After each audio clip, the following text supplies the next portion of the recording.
ਸਤਿ ਸ਼੍ਰੀ ਅਕਾਲ ਦੋਸਤੋ, ਮੈਂ ਵਿੰਪੀ ਸਿੱਧੂ ਟ੍ਰੈਂਡ ਸੈਟਰ ਪੰਜਾਬੀ ਤੇ ਲੈ ਕੇ ਆਈ ਹਾਂ ਪਗਝੜੀਆਂ ਦਾ 8ਵਾਂ ਭਾਗ।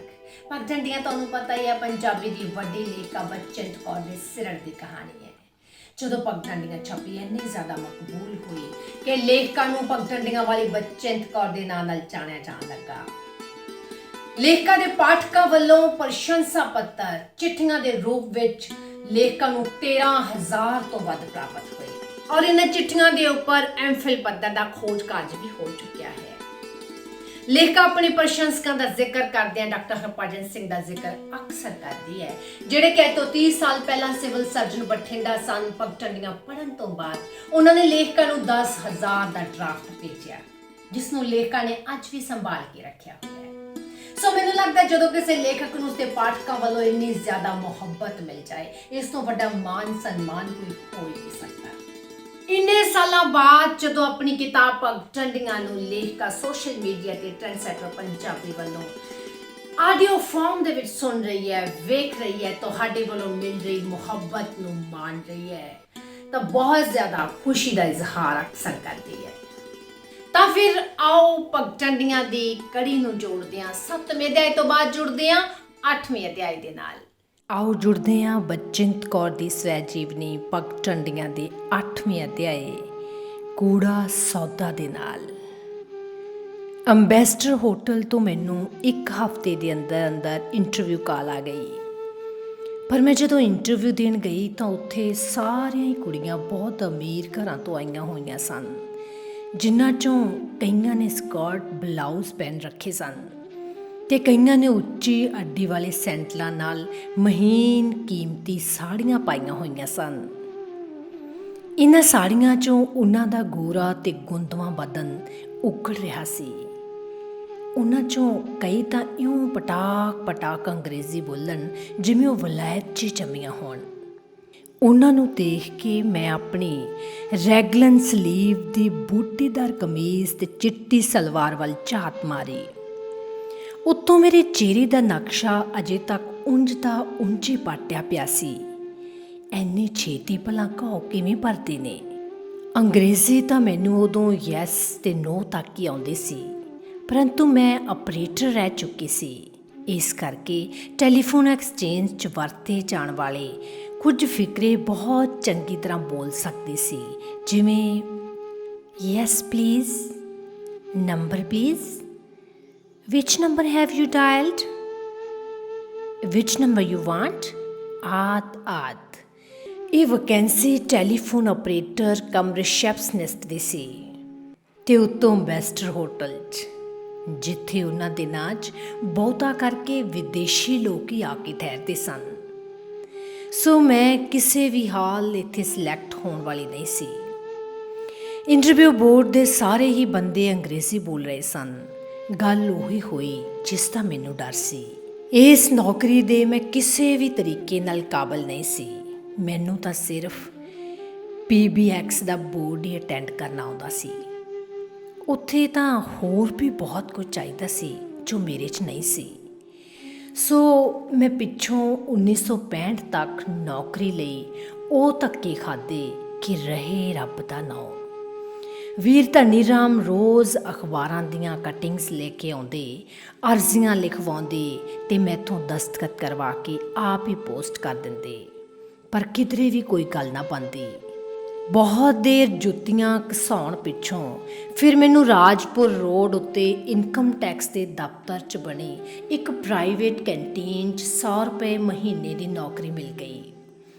ਚਾਹ ਰੋਟੀ ਉੱਥੋਂ ਹੀ ਮਿਲ ਜਾਂਦੀ ਸੀ, ਪਰ ਇਹ ਥਾਂ ਮੇਰੇ ਘਰ ਆਰ ਬਲਾਕ ਰਜਿੰਦਰ ਨਗਰ ਤੋਂ ਬਹੁਤ ਦੂਰ ਸੀ, ਜਿੱਥੇ ਸਾਡੀਆਂ ਝੌਂਪੜੀਆਂ ਸਨ। 2-3 ਬੱਸਾਂ ਬਦਲ ਕੇ ਮੈਨੂੰ ਜਾਣਾ ਪੈਂਦਾ ਸੀ, ਪਰ ਮਰਦੇ ਕੀ ਨਾ ਕਰਦੀ। ਵੋਟਾਂ ਦੇ ਮੂੰਹ ਚੋਗਾ ਤਾਂ ਪਾਉਣਾ ਹੀ ਸੀ ਨਾ। 100 ਰੁਪਏ ਤਨਖਾਹ 'ਚ 20 ਰੁਪਏ ਕਿਰਾਏ ਦੇ ਲੱਗ ਜਾਂਦੇ, ਬਚਦਾ ਸੀ ਮੁਸ਼ਕਲ ਨਾਲ 75-80 ਰੁਪਏ ਮਹੀਨਾ। ਕਿਵੇਂ ਨਾ ਕਿਵੇਂ ਕਰਕੇ ਮੈਂ ਇੱਕ ਟੁੱਟਿਆ ਜਿਹਾ ਲੇਡੀ ਸਾਈਕਲ ਖਰੀਦ ਲਿਆ। ਰਜਿੰਦਰ ਨਗਰ ਤੋਂ ਰਾਜਪੁਰ ਰੋਡ ਤੱਕ ਸਾਈਕਲ 'ਤੇ ਜਾਣ ਲੱਗ ਪਈ। ਮੇਰੇ ਇਹ 25-30 ਰੁਪਏ ਬਚਣ ਲੱਗ ਪਏ। ਇੱਕ ਦਿਨ ਮੈਂ ਪੂਸਾ ਰੋਡ ਪਾਰ ਕਰਕੇ ਲਿੰਕ ਰੋਡ 'ਤੇ ਅਜੇ ਪਹੁੰਚੀ ਹੋਈ ਸੀ ਕਿ ਟ੍ਰੈਫਿਕ ਸਿਪਾਹੀ ਨੇ ਮੇਰਾ 5 ਰੁਪਏ ਦਾ ਚਲਾਨ ਕੱਟ ਦਿੱਤਾ। ਮੇਰੀ ਜੇਬ 'ਚ ਇੱਕ ਅਠਿਆਨੀ ਤੋਂ ਵੱਧ ਹੋਰ ਇੱਕ ਪਾਈ ਵੀ ਨਹੀਂ ਸੀ। ਮੈਂ ਪੈਸੇ ਕਰਨੇ ਵੀ ਕੀ ਹੁੰਦੇ ਸਨ। ਚਾਹ ਅਤੇ ਦੁਪਹਿਰ ਦੀ ਰੋਟੀ ਤਾਂ ਮੈਨੂੰ ਕੈਂਟੀਨ ਤੋਂ ਹੀ ਮਿਲ ਜਾਂਦੀ ਸੀ। ਮੈਂ ਟ੍ਰੈਫਿਕ ਪੁਲਿਸ ਵਾਲਿਆਂ ਨੂੰ ਬਹੁਤ ਕਿਹਾ, ਮੇਰਾ ਚਲਾਨ ਨਾ ਕਰੋ, ਮੇਰੇ ਕੋਲ ਪੈਸੇ ਨਹੀਂ ਹਨ, ਪਰ ਉਹ ਭਲਾ ਕਿਵੇਂ ਮੰਨਣ। ਸਾਈਕਲ ਆਪਣੇ ਕਬਜ਼ੇ 'ਚ ਕਰਕੇ ਬਹਿ ਗਏ। ਮੈਂ ਪੂਰੇ 2-1.5 ਘੰਟਾ ਸੜਕ 'ਤੇ ਖੜ੍ਹੀ ਰਹੀ, ਮਿੰਨਤਾਂ ਕਰਦੀ ਰਹੀ ਕਿ ਉਹ ਮੈਨੂੰ ਸਾਈਕਲ ਵਾਪਸ ਕਰ ਦੇਣ। ਮੇਰੇ ਕੋਲ ਪੈਸੇ ਨਹੀਂ ਹਨ, ਪਰ ਉਹ ਤਾਂ ਮੈਨੂੰ ਖੱਜਲ ਕਰਨ 'ਤੇ ਤੁਲੇ ਹੋਏ ਸਨ। ਭਾਂਤ ਦੀਆਂ ਗੱਲਾਂ ਕਰਨ ਲੱਗੇ। ਮੈਂ ਰੋਣ ਹਾਕੀ ਜਿਹੀ ਸੜਕ 'ਤੇ ਆਉਂਦੇ ਜਾਂਦੀ ਭੀੜ ਨੂੰ ਅੱਖਾਂ ਫਾੜ ਦੇਖ ਰਹੀ ਸੀ। ਅੰਤ ਇੱਕ ਸਾਡਾ ਪੁਰਾਣਾ ਦੇਵਨਗਰ 'ਚ ਰਹਿੰਦਾ ਗੁਆਂਢੀ ਕੇਸ਼ੋ ਉੱਥੋਂ ਦੀ ਲੰਘਦਾ ਮੈਨੂੰ ਨਜ਼ਰ ਨਹੀਂ ਪਿਆ। ਮੈਂ ਉਸਨੂੰ ਹੱਥ ਦੇ ਇਸ਼ਾਰੇ ਨਾਲ ਰੋਕਿਆ ਅਤੇ ਆਪਣੀ ਸਾਰੀ ਮਜਬੂਰੀ ਦੱਸੀ। ਉਸਨੇ ਟ੍ਰੈਫਿਕ ਪੁਲਿਸ ਵਾਲੇ ਨੂੰ ਕਹਿ ਕੇ ਮੈਨੂੰ ਸਾਈਕਲ ਦਵਾ ਦਿੱਤੀ, ਪਰ ਮੈਂ ਉਸ ਦਿਨ ਇਨਕਮ ਟੈਕਸ ਦੇ ਦਫ਼ਤਰ ਜਾਣ ਦੀ ਬਜਾਏ ਆਪਣੇ ਘਰ ਮੁੜ ਆਈ ਅਤੇ ਆਪਣੇ ਝੁੱਗੀ 'ਚ ਆ ਕੇ ਬਿਮਾਰ ਪਈ ਮਾਂ ਦੇ ਗਲ ਨੂੰ ਚਿੰਬੜ ਕੇ ਰੱਜ ਕੇ ਉੱਚੀ ਰੋਈ। ਦੂਜੇ ਦਿਨ ਰਾਜਪੁਰ ਰੋਡ ਇਨਕਮ ਟੈਕਸ ਦੇ ਦਫ਼ਤਰ 'ਚ ਜਾਣ ਨੂੰ ਮੇਰੀ ਵੱਡੀ ਰੂਹ ਨਾ ਕੀਤੀ, ਪਰ ਤੀਜੇ ਦਿਨ ਜਾਣਾ ਤਾਂ ਪੈਣਾ ਹੀ ਸੀ ਨਾ। ਇਹ ਨੌਕਰੀ ਮੈਨੂੰ 7-8 ਮਹੀਨੇ ਲਗਾਤਾਰ ਕਰਨੀ ਪਈ। ਮੀਂਹ ਜਾਏ, ਹਨੇਰੀ ਜਾਏ, ਮੈਂ ਟੁੱਟੇ ਜੇ ਸਾਈਕਲ ਦੇ ਪੈਡਲ ਮਾਰਦੀ ਦਿੱਲੀ ਦੀਆਂ ਭੀੜ ਭਰੀਆਂ ਸੜਕਾਂ ਤੋਂ ਬਚਦੀ ਬਚਾਉਂਦੀ ਆਪਣੀ ਡਿਊਟੀ 'ਤੇ ਪਹੁੰਚ ਜਾਂਦੀ। 1965 ਨੂੰ ਜਨਵਰੀ ਮਹੀਨੇ IASRI ਵਾਲਿਆਂ ਨੇ ਫਿਰ ਇੰਪਲਾਈਮੈਂਟ ਤੋਂ 20-25 ਕੀ ਪੰਚ ਆਪਰੇਟਰ ਮੰਗੀਆਂ। ਧਨੀ ਰਾਮ ਵੀਰ ਜੀ ਫਿਰ ਮੈਨੂੰ ਇਹ ਖਬਰ ਦੇਣ ਲਈ ਸਾਡੇ ਘਰ ਆਏ। ਉਹਨਾਂ ਨੇ ਮੈਨੂੰ ਪੂਰਾ ਯਕੀਨ ਦਿਵਾਇਆ ਕਿ ਐਤਕੀ ਹਰ ਹਾਲ ਤੁਹਾਡਾ ਕੰਮ ਬਣ ਜਾਏਗਾ, ਰੱਬ 'ਤੇ ਭਰੋਸਾ ਰੱਖੋ। ਖੈਰ, ਇਸ ਵਾਰ ਸੱਚਮੁੱਚ ਮੇਰਾ ਨਾਂ ਕੀ ਪੰਚਿੰਗ ਆਪਰੇਟਰ ਦੇ ਟੈਸਟ ਲਈ ਦਰਿਆਗੰਜ ਇੰਪਲਾਈਮੈਂਟ ਤੋਂ ਸਾਡੇ ਦਫ਼ਤਰ ਆ ਗਿਆ ਸੀ। ਧਨੀ ਰਾਮ ਵੀਰ ਜੀ ਬੇਹੱਦ ਖੁਸ਼ ਸਨ। ਉਸਨੂੰ ਯਕੀਨ ਸੀ ਕਿ ਮੇਰੀਆਂ ਇੰਨੀਆਂ ਤੰਗੀਆਂ ਤੁਰਸ਼ੀਆਂ ਦੇ ਦਿਨ ਹੁਣ ਛੇਤੀ ਬਦਲਣ ਵਾਲੇ ਨੇ, ਕਿਉਂਕਿ ਸਾਡੇ ਦਫ਼ਤਰ ਅੰਨ੍ਹੇਵਾਹ ਕੀ ਪੰਚ ਆਪਰੇਟਰ ਭਰਤੀ ਕੀਤੇ ਜਾ ਰਹੇ ਸਨ ਅਤੇ IVM ਦੀਆਂ ਮਸ਼ੀਨਾਂ ਧੜਾ ਅਮਰੀਕਾ ਤੋਂ ਮੰਗਵਾਈਆਂ ਜਾ ਰਹੀਆਂ ਸਨ। ਕੰਪਿਊਟਰ ਵੀ ਲੱਗ ਚੁੱਕਿਆ ਸੀ। ਉਦੋਂ ਸ਼ਾਇਦ ਸਰਦਾਰ ਸਵਰਨ ਸਿੰਘ ਸਾਡੇ ਵਿਦੇਸ਼ ਮੰਤਰੀ ਸਨ। ਉਹਨਾਂ ਦੀ ਦੇਖ ਰੇਖ 'ਚ ਇਹ ਸਾਰਾ ਕੰਮ ਹੋ ਰਿਹਾ ਸੀ। ਉਹਨੇ ਦਿਨੇ ਦਿੱਲੀ 'ਚ ਸਿਰਫ 2 ਹੀ ਥਾਵਾਂ 'ਤੇ ਕੰਪਿਊਟਰ ਸਨ, ਇੱਕ IASRI, ਦੂਜਾ ਦਿੱਲੀ ਯੂਨੀਵਰਸਿਟੀ। ਉਸ ਵੇਲੇ ਸਾਡੇ ਦਫ਼ਤਰ ਪੰਚਿੰਗ ਦਾ ਇੰਨਾ ਕੰਮ ਸੀ ਕਿ ਪੁੱਛੋ ਹੀ ਨਾ। ਸੋ ਮੇਰੀ ਕਾਲ ਦੇਖ ਕੇ ਧਨੀ ਰਾਮ ਵੀਰ ਜੀ ਦੀ ਖੁਸ਼ੀ ਦਾ ਕੋਈ ਟਿਕਾਣਾ ਨਹੀਂ ਸੀ। RK ਪੁਰਮ ਦਾ ਇੱਕ ਦਫ਼ਤਰ 'ਚ ਸਾਡਾ ਪੰਚਿੰਗ ਦਾ ਟੈਸਟ ਹੋਣਾ ਨਿਸ਼ਚਿਤ ਹੋਇਆ। ਜੋ ਕੈਂਡੀਡੇਟ ਟੈਸਟ 'ਚੋਂ ਪਾਸ ਹੋ ਜਾਣੇ ਸਨ, ਸਿਰਫ ਉਹਨਾਂ ਦਾ ਇੰਟਰਵਿਊ ਹੋਣਾ ਸੀ। ਬਾਕੀ ਫੇਲ ਕੈਂਡੀਡੇਟਸ ਪਹਿਲੇ ਦੌਰ 'ਚ ਹੀ ਆਊਟ ਹੋ ਜਾਣੇ ਸਨ। ਟੈਸਟ ਦੀ ਚਿੱਠੀ ਦੇਖ ਮੈਂ ਤਾਂ ਕੰਬ 'ਚ ਗਈ ਸਾਂ। ਪੂਰੇ ਸਾਲ ਭਰ ਤੋਂ ਮੇਰੀ ਪੰਚਿੰਗ ਦੀ ਪ੍ਰੈਕਟਿਸ ਹੀ ਨਹੀਂ ਸੀ। ਮੈਂ ਕਿਵੇਂ ਟੈਸਟ ਪਾਸ ਕਰੂੰਗੀ? ਵੈਸੇ ਵੀ ਮੈਂ ਅੰਦਰੋਂ ਬਹੁਤ ਟੁੱਟ ਚੁੱਕੀ ਸੀ। ਟੈਸਟ ਤੋਂ ਬਹੁਤ ਘਬਰਾ ਰਹੀ ਸੀ।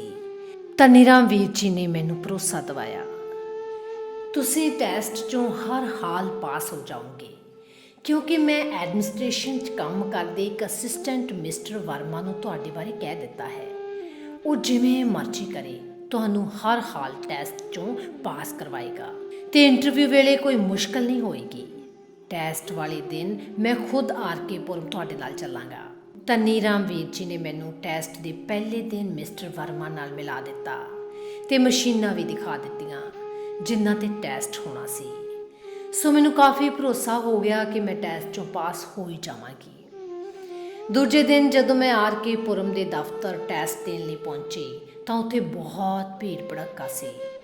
ਟੈਸਟ ਦੇਣ ਵਾਲੇ ਕੈਂਡੀਡੇਟ ਸੀ 100 ਤੋਂ ਵੱਧ ਸਨ। ਬਾਕੀ ਸਾਰੇ ਉਹ ਲੋਕ ਜੋ ਕੈਂਡੀਡੇਟਸ ਦੇ ਭੈਣ ਭਾਈ, ਮਾਂ ਬਾਪ ਆਦਿ ਉਹਨਾਂ ਦੇ ਨਾਲ ਆਏ ਸਨ, ਜਿਨ੍ਹਾਂ 'ਚੋਂ ਕਈ ਐਡਮਿਨਿਸਟ੍ਰੇਸ਼ਨ ਵਾਲਿਆਂ ਨੂੰ ਜਾਣਦੇ ਬੁੱਝਦੇ ਵੀ ਸਨ। ਇੰਨਾ ਭੀੜ ਭੜੱਕਾ ਜਿਵੇਂ ਯੂਨੀਵਰਸਿਟੀ ਦੇ ਪੇਪਰ ਹੋ ਰਹੇ ਹੋਣ। ਚਾਰੋਂ ਤਰਫ ਬਹੁਤ ਚਹਿਲ ਪਹਿਲ ਦਿਖਾਈ ਦੇ ਰਹੀ ਸੀ। ਮੈਂ ਇਹਨਾਂ ਸਭਨਾਂ 'ਚ ਬੜੀ ਉਧਰੀ ਫਿਰ ਰਹੀ ਸੀ, ਕਿਉਂਕਿ ਮੈਨੂੰ ਧਨੀ ਰਾਮ ਵੀਰ ਕਿਧਰੇ ਵੀ ਨਜ਼ਰ ਨਹੀਂ ਸੀ ਆ ਰਿਹਾ, ਜਿਸ ਦਾ ਮੈਨੂੰ ਰੱਬ ਵਰਗਾ ਆਸਰਾ ਸੀ। ਆਖਰ ਇੱਕ ਫਾਈਲ ਜਿਹੀ ਕੱਚ 'ਚ ਲਈ ਖੜਾ ਮਿਸਟਰ ਵਰਮਾ ਮੈਨੂੰ ਨਜ਼ਰ ਆਇਆ, ਜਿਸ ਨਾਲ ਮੈਨੂੰ ਕੱਲ ਧਨੀ ਰਾਮ ਵੀਰ ਜੀ ਨੇ ਮਿਲਾਇਆ ਸੀ। ਭਾਵੇਂ ਹੈ ਤਾਂ ਇਹ ਇੱਕ ਅਸਿਸਟੈਂਟ ਹੀ ਸੀ, ਪਰ ਇਸ ਦੇ ਹੱਥ 'ਚ ਬੜਾ ਕੁਝ ਸੀ, ਜਿਸ ਨੂੰ ਚਾਹੇ ਟੈਸਟ 'ਚੋਂ ਫਸਟ ਲਿਆ ਸਕਦਾ ਸੀ ਤੇ ਜਿਹਨੂੰ ਚਾਹੇ ਸੈਕਿੰਡ, ਜਿਸ ਨੂੰ ਨਾ ਚਾਹੇ ਤਾਂ ਟੈਸਟ 'ਚੋਂ ਉਸਦਾ ਪੱਤਾ ਸਾਫ਼ ਕਰਾਉਣ ਦੇ ਦੌ ਪੇਚ ਵੀ ਉਹ ਚੰਗੀ ਤਰ੍ਹਾਂ ਜਾਣਦਾ ਸੀ। ਮੈਂ ਮਿਸਟਰ ਵਰਮਾ ਨੂੰ ਦੇਖ ਕੇ ਉਸ ਕੋਲ ਭੱਜੀ ਗਈ ਤੇ ਉਸਨੂੰ ਧਨੀ ਰਾਮ ਵੀਰ ਜੀ ਬਾਰੇ ਪੁੱਛਿਆ। ਉਸਨੇ ਕਿਹਾ, ਮੈਨੂੰ ਨਹੀਂ ਪਤਾ ਜੀ ਕਿਉਂ ਨਹੀਂ ਆਏ। ਫਿਰ ਹੁਣ ਕੀ ਬਣੂ? ਮੈਂ ਉਸਨੂੰ ਪੁੱਛਿਆ, ਬਣਨਾ ਕੀ ਹੈ? ਜੋ ਤੁਸੀਂ ਚਾਹੋਗੇ ਉਹੀ ਬਣ ਜਾਓ। ਫਸਟ ਆਉਣਾ ਹੈ ਜਾਂ ਸੈਕਿੰਡ, ਇਹ ਮੈਨੂੰ ਦੱਸੋ। ਉਸ ਦੀ ਗੱਲ ਉੱਤੇ ਮੈਨੂੰ ਬੜੀ ਹੈਰਾਨੀ ਹੋਈ। ਮੈਂ ਉਸ ਦੀ ਗੱਲ ਨੂੰ ਅਣਸੁਣੀ ਜਿਹੀ ਕਰਕੇ ਫੇਰ ਧਨੀ ਰਾਮ ਵੀਰ ਜੀ ਨੂੰ ਢੂੰਡਣ ਲੱਗੀ, ਪਰ ਉਸਨੇ ਦੁਬਾਰਾ ਹਿੰਦੀ ਬੋਲਦਿਆਂ ਮੈਨੂੰ ਸਾਫ਼ ਸ਼ਬਦਾਂ 'ਚ ਕਹਿ ਦਿੱਤਾ, मैडम तुम्हें नौकरी चाहिए ना, तुम्हें धनीराम से क्या लेना। हाँ बहुत ज़रूरी चाहिए मैंने नौकरी। अच्छा फिर मेरी बात सुनो, इधर अकेले में आके। क्या? टेस्ट में मैं तुम्हें पहले नंबर पे ला सकता हूँ, पर तुम्हें मेरी एक शर्त माननी पड़ेगी। क्या शर्त? मानोगी ना? हाँ। मैं बिना सोचे समझे कह गई, तो ठीक है, बात कानों कान किसी को पता नहीं चलनी चाहिए। मैं तुम्हारी कार्ड बदल के दूसरे सारे ठीक पंच किए हुए कार्ड रख दूंगा। तुम आखिरी कार्ड पर अपना दस्तखत करके मुझे दे देना, फिर देखना आपका नाम पास कैंडिडेट्स की लिस्ट में पहले नंबर पे आएगा। मैं उसकी गल सुन के बहुत खुश हुई ਤੇ ਮੇਰਾ ਚਿਹਰਾ ਖੁਸ਼ੀ 'ਚ ਖਿੜ ਗਿਆ, ਪਰ ਉਸਨੇ ਨਾਲ ਹੀ ਦੋ ਹੋਰ ਗੱਲਾਂ ਮੇਰੇ ਕੰਨਾਂ 'ਚ ਐਸੀਆਂ ਕਹੀਆਂ ਜਿਨ੍ਹਾਂ ਨੂੰ ਸੁਣਦਿਆਂ ਸਾਰ ਮੇਰੇ ਅੰਦਰ ਕੌੜਾ ਜ਼ਹਿਰ ਭਰ ਗਿਆ। ਮੈਂ ਕਿਸੇ ਫੈਸਲੇ 'ਤੇ ਨਾ ਪਹੁੰਚ ਸਕੀ ਕਿ ਦੋਹਾਂ 'ਚੋਂ ਕਿਹੜੀ ਗੱਲ ਨੂੰ ਹਾਂ ਕਹਾਂ। ਉਸਨੇ ਟੈਸਟ ਪਾਸ ਕਰਾਉਣ ਲਈ 2 ਸ਼ਰਤਾਂ ਮੇਰੇ ਸਾਹਮਣੇ ਰੱਖ ਦਿੱਤੀਆਂ ਸਨ। ਪਹਿਲੀ ਸ਼ਰਤ ਇਹ ਕਿ 2 ਦਿਨਾਂ ਦੇ ਅੰਦਰ ਉਸਨੂੰ 2000 ਰੁਪਇਆ ਜਿੱਥੋਂ ਮਰਜ਼ੀ ਲਿਆ ਕੇ ਦੇਵਾਂ। ਜੇਕਰ ਇਹ ਸ਼ਰਤ ਕਬੂਲ ਨਹੀਂ ਤਾਂ ਟੈਸਟ ਪਾਸ ਕਰਨ ਤੋਂ ਪਿੱਛੋਂ ਤੇ ਇੰਟਰਵਿਊ ਦੇਣ ਤੋਂ ਪਹਿਲਾਂ ਇਸਤਰੀ ਜਾਮੇ ਦਾ ਸਰਾਪ ਉਸ ਦੇ ਨਾਲ ਭੋਗਾਂ। ਦੋਹਾਂ ਸ਼ਰਤਾਂ ਨੂੰ ਸੁਣ ਕੇ ਮੇਰੀ ਖਾਨੀ ਹੋ ਗਈ, ਮੇਰੀ ਜਾਨ ਮਿੰਟਾਂ 'ਚ ਕੁੜਕੀ 'ਚ ਆ ਗਈ। ਜੇਕਰ ਦੋਹਾਂ 'ਚੋਂ ਇੱਕ ਵੀ ਗੱਲ ਹੁਣੇ ਨਹੀਂ ਮੰਨਦੀ ਤਾਂ ਉਹ ਮੈਨੂੰ ਟੈਸਟ 'ਚੋਂ ਫੇਲ ਹੀ ਕਰ ਦੇਵੇਗਾ। ਮੈਂ ਉਸਨੂੰ ਕਿਹਾ, ਮੈਨੂੰ ਸੋਚ ਲੈਣ ਦਿਓ। ਵਿੱਚੋਂ ਮੈਂ ਧਨੀ ਰਾਮ ਵੀਰ ਜੀ ਦੀ ਹੋਰ ਉਡੀਕ ਕਰਨਾ ਚਾਹੁੰਦੀ ਸੀ। ਜੇਕਰ ਉਹ ਆ ਜਾਵੇ ਤਾਂ ਮੇਰੀ ਔਖੀ ਘੜੀ ਆਪੇ ਟਲ ਜਾਏਗੀ ਤੇ ਉਸਨੂੰ ਮੈਂ ਵਰਮਾ ਦੀ ਇਸ ਬੇਹੂਦਗੀ ਦੀ ਸਾਰੀ ਗੱਲ ਦੱਸ ਦੇਣਾ ਚਾਹੁੰਦੀ ਸੀ। ਹੁਣ 10 ਵੱਜਣ 'ਚ ਕੁੱਲ 10 ਮਿੰਟ ਬਾਕੀ ਰਹਿ ਗਏ ਸਨ, ਪਰ ਧਨੀ ਰਾਮ ਵੀਰ ਮੈਨੂੰ ਕਿਧਰੇ ਵੀ ਨਜ਼ਰ ਨਾ ਆਇਆ। ਉਧਰ ਮਿਸਟਰ ਵਰਮਾ ਮੈਨੂੰ ਖਚਰੀਆਂ ਨਜ਼ਰਾਂ ਨਾਲ ਦੇਖਦਾ ਦੋਹਾਂ 'ਚੋਂ ਇੱਕ ਸ਼ਰਤ ਮੰਨਣ ਲਈ ਮਜਬੂਰ ਕਰ ਰਿਹਾ ਸੀ। 2000 ਰੁਪਈਆ ਜਾਂ ਅੰਤ ਜਦੋਂ ਸਾਰੇ ਕੈਂਡੀਡੇਟਸ ਆਪਣੀਆਂ ਸੀਟਾਂ 'ਤੇ ਬਹਿ ਗਏ ਤੇ ਧਨੀ ਰਾਮ ਵੀਰ ਜੀ ਨਾ ਹੀ ਆਏ ਤਾਂ ਮੈਂ ਵੀ ਉਦਾਸ ਜਿਹਾ ਚਿਹਰਾ ਲੈ ਕੇ ਆਪਣਾ ਰੋਲ ਨੰਬਰ ਲੱਭ ਕੇ ਚੁੱਪਚਾਪ ਆਪਣੀ ਸੀਟ 'ਤੇ ਜਾ ਬੈਠੀ। ਦੇਖੀ ਜਾਊ ਜੋ ਹੋਊ, ਮੈਂ ਸੋਚਿਆ। ਟੈਸਟ ਸ਼ੁਰੂ ਹੋਣ ਵੇਲੇ ਮਸ਼ੀਨ ਨੂੰ ਠੀਕ ਕਰਨ ਦੇ ਬਹਾਨੇ ਮਿਸਟਰ ਵਰਮਾ ਮੇਰੇ ਕੰਨਾਂ ਕੋਲ ਆ ਕੇ ਹੌਲੀ ਜਿਹੀ ਬੋਲਿਆ, ਕਿਉਂ, ਕਿਆ ਸੋਚਾ ਫਿਰ, ਫਸਟ ਆਣਾ ਹੈ ਜਾਂ ਫੇਲ ਹੋਣਾ ਹੈ? ਮੈਂ ਬੇਵਸੀ ਜਿਹੀ 'ਚ ਕਿਹਾ, मिस्टर वर्मा प्लीज़। तो फिर कौन सी शर्त मंजूर है आपको?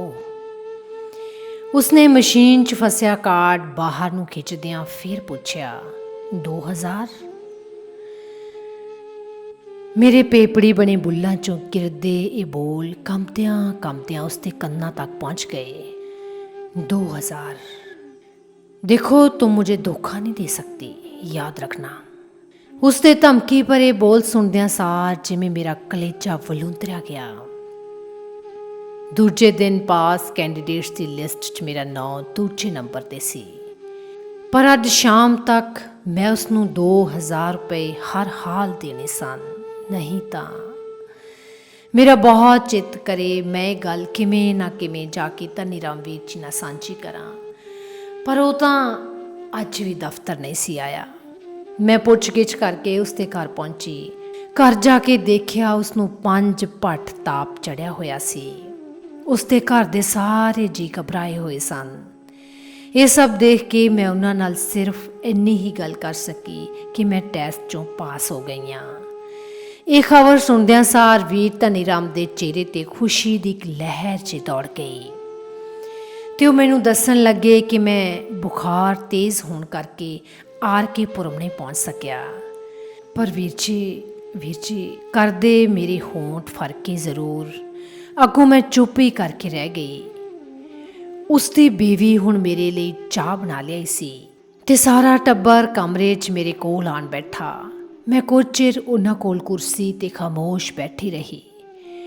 ਹੁਣ ਨਾ ਮੈਂ ਕੁਝ ਬੋਲ ਰਹੀ ਸੀ, ਨਾ ਹੀ ਉਹ ਅੱਖਾਂ ਖੋਲ੍ਹ ਰਹੇ ਸਨ, ਜਿਵੇਂ ਬੁਖਾਰ ਦੀ ਘੁੱਖੀ 'ਚ ਪਏ ਹੋਣ। ਕਮਰੇ 'ਚ ਇੱਕ ਉਦਾਸ ਜਿਹੀ ਚੁੱਪ ਭਰ ਗਈ ਸੀ। ਫਿਰ ਅਚਾਨਕ ਸਾਨੂੰ ਉਹਨਾਂ ਦੇ ਘਰਾੜਿਆਂ ਦੀ ਆਵਾਜ਼ ਸੁਣਾਈ ਦੇਣ ਲੱਗੀ। ਮਸਾਂ ਅੱਖ ਲੱਗੀ ਹੈ। ਕੱਲ੍ਹ ਦੇ ਬੜੇ ਪਰੇਸ਼ਾਨ ਸਨ। ਬੁਖਾਰ 104 ਤੋਂ ਹੇਠਾਂ ਹੀ ਨਹੀਂ ਸੀ ਆਇਆ। ਇਹ ਧਨੀ ਰਾਮ ਦੀ ਬੀਵੀ ਕੁਸ਼ਲਿਆ ਦੇ ਬੋਲ ਸਨ। ਮੈਂ ਉਸਦੀ ਇਹ ਗੱਲ ਸੁਣ ਕੇ ਜੀ ਭਿਆਣੀ ਜੀ ਕੁਰਸੀ ਤੋਂ ਉੱਠ ਖੜੀ ਹੋਈ। ਅੱਛਾ, ਮੈਂ ਹੁਣ ਚੱਲਦੀ ਹਾਂ, ਕੱਲ੍ਹ ਫਿਰ ਆਉਂਗੀ ਵੀਰ ਜੀ ਦਾ ਪਤਾ ਲੈਣ। ਅੱਛਾ। ਦਫ਼ਤਰ ਅਜੇ ਖੁੱਲ੍ਹਾ ਹੀ ਸੀ। ਧਨੀ ਰਾਮ ਵੀਰ ਜੀ ਨੂੰ ਕੁਆਟਰ ਕੇਅਰ ਟੇਕਰ ਹੋਣ ਕਰਕੇ ਦਫ਼ਤਰ ਦੇ ਕੰਪਲੈਕਸ 'ਚ ਹੀ ਮਿਲਿਆ ਹੋਇਆ ਸੀ। ਮੈਂ ਹੁਣ ਕੀ ਕਰਾਂ? ਕਿੱਥੋਂ ਦੇਵਾਂ ਮਿਸਟਰ ਵਰਮਾ ਨੂੰ 2000 ਰੁਪਏ ਲਿਆ ਕੇ? ਉਸ ਨਾਲ ਅੱਜ ਸ਼ਾਮ ਦਾ ਵਾਅਦਾ ਕੀਤਾ ਸੀ, ਨਹੀਂ ਤਾਂ ਉਸਨੇ ਮੇਰੇ ਘਰ ਆ ਕੇ ਮੈਥੋਂ ਪੈਸੇ ਮੰਗਣੇ ਨੇ, ਮੇਰੀ ਸੱਸ ਦੇ ਸਾਹਮਣੇ। ਉਸ ਵੇਲੇ ਮੇਰੇ ਦਿਮਾਗ 'ਚ ਮੇਰਾ ਕੋਈ ਐਸਾ ਮਿੱਤਰ ਜਾਂ ਜਾਣਕਾਰ ਨਾ ਆਇਆ ਜਿਸ ਤੋਂ ਮੈਂ ਇਸ ਔਖੀ ਘੜੀ ਇਹ ਰਕਮ ਉਧਾਰੀ ਮੰਗ ਲੈਂਦੀ। ਸੋਨੇ ਦੇ ਕੜੇ ਪਹਿਲਾਂ ਹੀ ਗਹਿਣੇ ਪੈ ਚੁੱਕੇ ਸਨ। ਮੇਰੀ ਜਾਨ ਕੁੜਕੀ ਚਾਈ ਹੋਈ ਸੀ। ਕਰਾਂ ਤਾਂ ਕਰਾਂ ਕੀ? ਮੇਰੇ ਮਨ 'ਚ ਕਈ ਚੰਗੇ ਮਾੜੇ ਖਿਆਲ ਆਉਣ ਲੱਗੇ। ਜੇ ਭਲਾ ਮੈਂ ਮੁੱਕਰ ਹੀ ਜਾਵਾਂ, ਵਰਮਾ ਮੇਰਾ ਕੀ ਕਰ ਲਓ? ਪਰ ਅਜੇ ਤਾਂ ਇੰਟਰਵਿਊ ਹੋਣੀ ਸੀ ਮਈ ਦੀ 5 ਤਾਰੀਖ ਨੂੰ।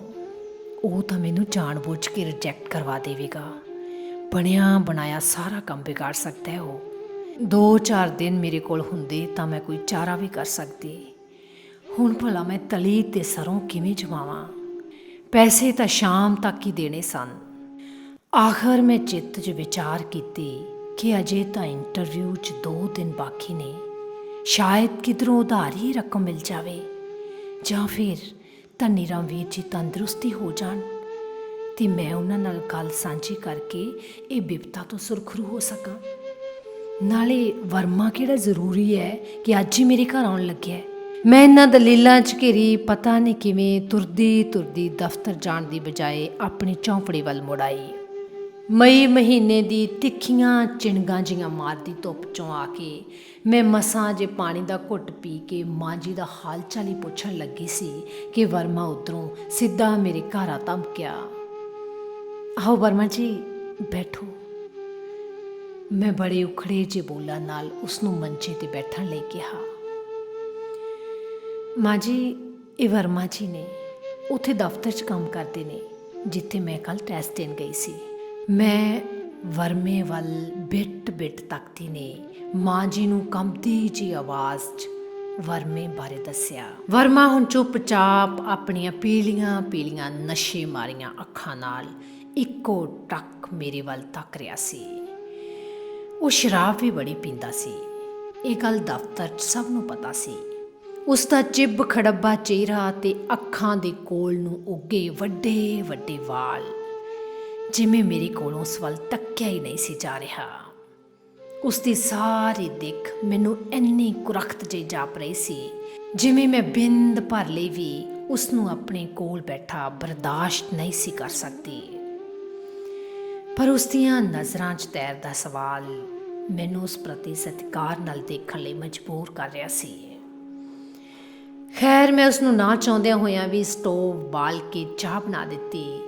ਫਿਰ ਮਾਂ ਜੀ ਤੋਂ ਉੱਲੇ ਜਿਹੇ ਹੁੰਦੀ ਨੇ ਉਸਦੇ ਸਾਹਮਣੇ ਹੱਥ ਜੋੜੇ ਤੇ ਕਿਹਾ, ਮਿਸਟਰ ਵਰਮਾ, ਮੈਂ ਬਚਨ ਤੋਂ ਨਹੀਂ ਮੁੱਕਰਦੀ। ਤੁਹਾਨੂੰ 2000 ਰੁਪਏ ਦੇਣੇ ਨੇ ਤਾਂ ਜ਼ਰੂਰ ਦੇਣੇ ਨੇ, ਪਰ ਅੱਜ ਨਹੀਂ ਦੇ ਸਕਦੀ। ਤੁਸੀਂ ਮੈਨੂੰ ਥੋੜ੍ਹਾ ਜਿਹਾ ਹੋਰ ਵਕਤ ਦੇ ਦਿਓ। ਮੇਰੇ ਘਰ ਦਾ ਹਾਲ ਤਾਂ ਤੁਸੀਂ ਦੇਖ ਹੀ ਰਹੇ ਹੋ ਨਾ। कितना वक्त और चाहती हो?